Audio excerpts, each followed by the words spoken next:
Assim como o pai, Lulinha ganhou visibilidade na imprensa estrangeira. A Bloomberg associa Luiz Cláudio Lula da Silva a lobista acusado de fraudar o INSS. Episódio que, segundo a agência de notícias, representa um risco para Lula às vésperas da disputa pela reeleição. O assunto é para o nosso correspondente internacional, Ivan Kleber. Vamos então dar boa tarde para o Ivan Kleber. Já está aqui no telão conosco.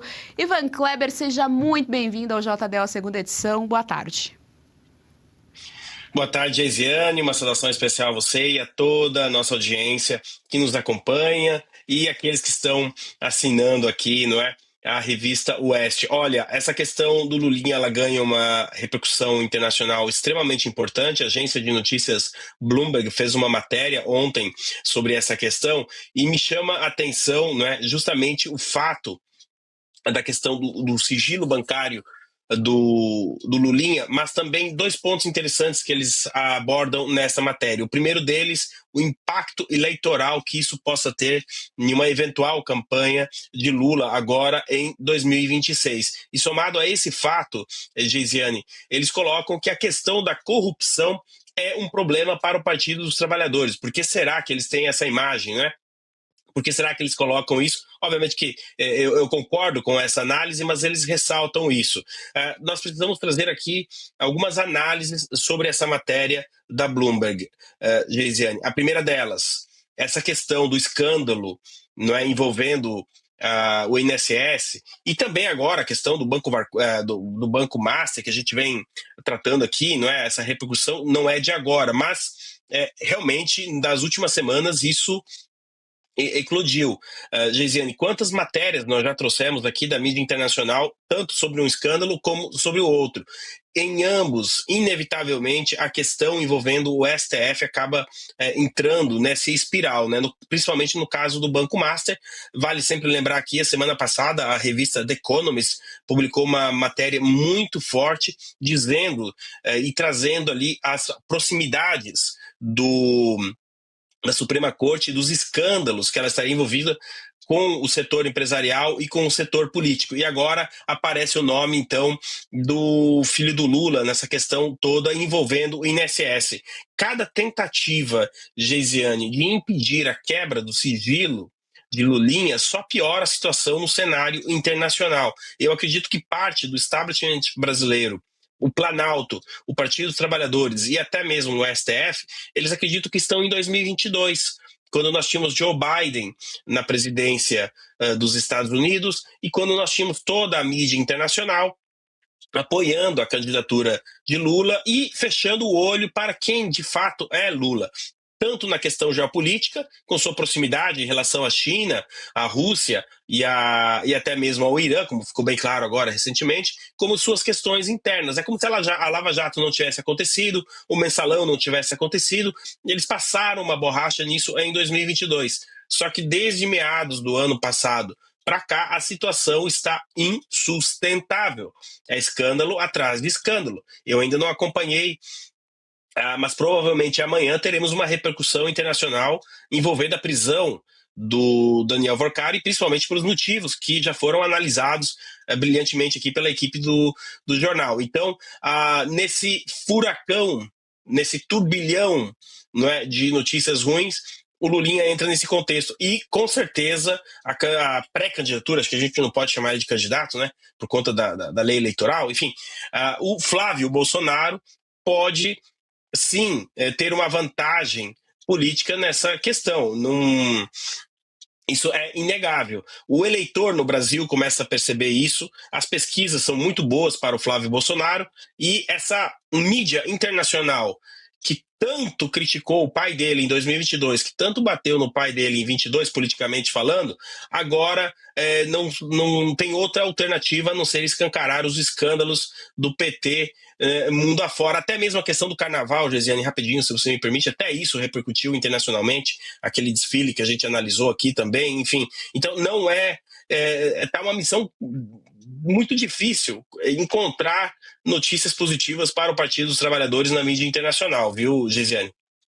Olha, na mídia nacional é impossível, Ivan Kleber, há anos, inclusive, a encontrar aí alguma notícia animadora, enfim, alguma notícia aí boa em relação ao PT e ao Lula. Vale ainda lembrar aqui, o Ivan Kleber trouxe a questão do carnaval da Escola Acadêmicos de Niterói, mas a gente também teve aquele artigo anterior em que falava que o Lula era uma espécie de Biden, né, por conta da idade dele e tal, e da gestão ali política toda. Então, a imprensa internacional está com os olhos bem atentos em relação ao modelo de governo do presidente Lula. Ivan Kleber, eu vou trazer aqui a tela as nossas analistas políticas do dia e já passo a palavra à doutora Kátia Magalhães para fazer uma pergunta a você, Ivan Kleber. Doutora Kátia, é com você.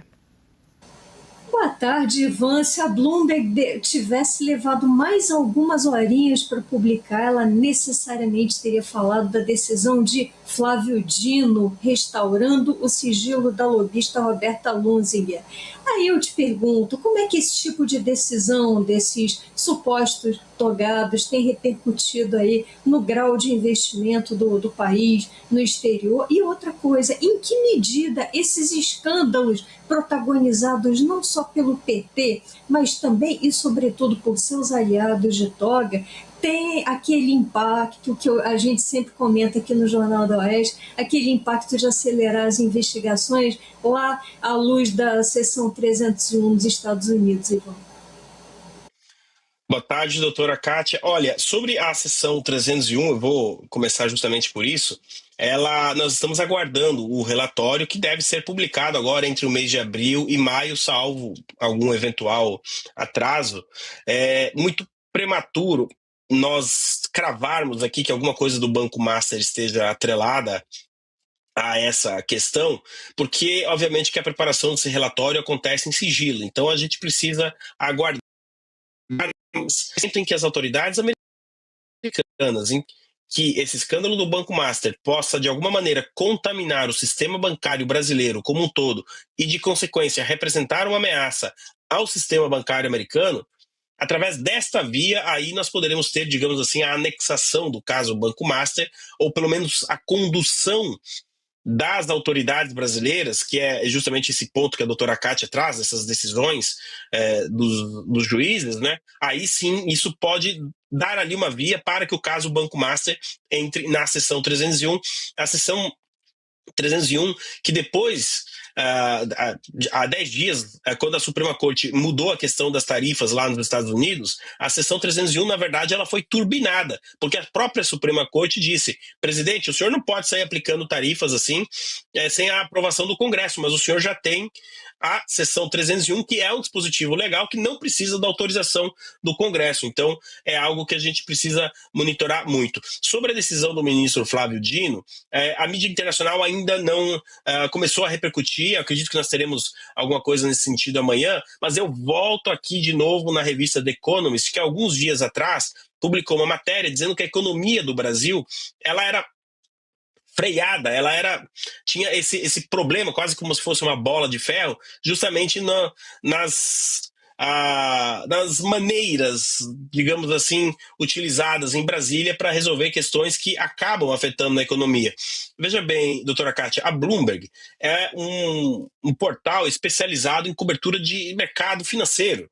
Então, quando um investidor olha uma notícia de que o Senado, né, suspendeu o sigilo do filho do presidente da República, aí no outro dia ele vai lá e lê que um ministro da Suprema Corte manteve esse sigilo, ministro esse indicado por quem?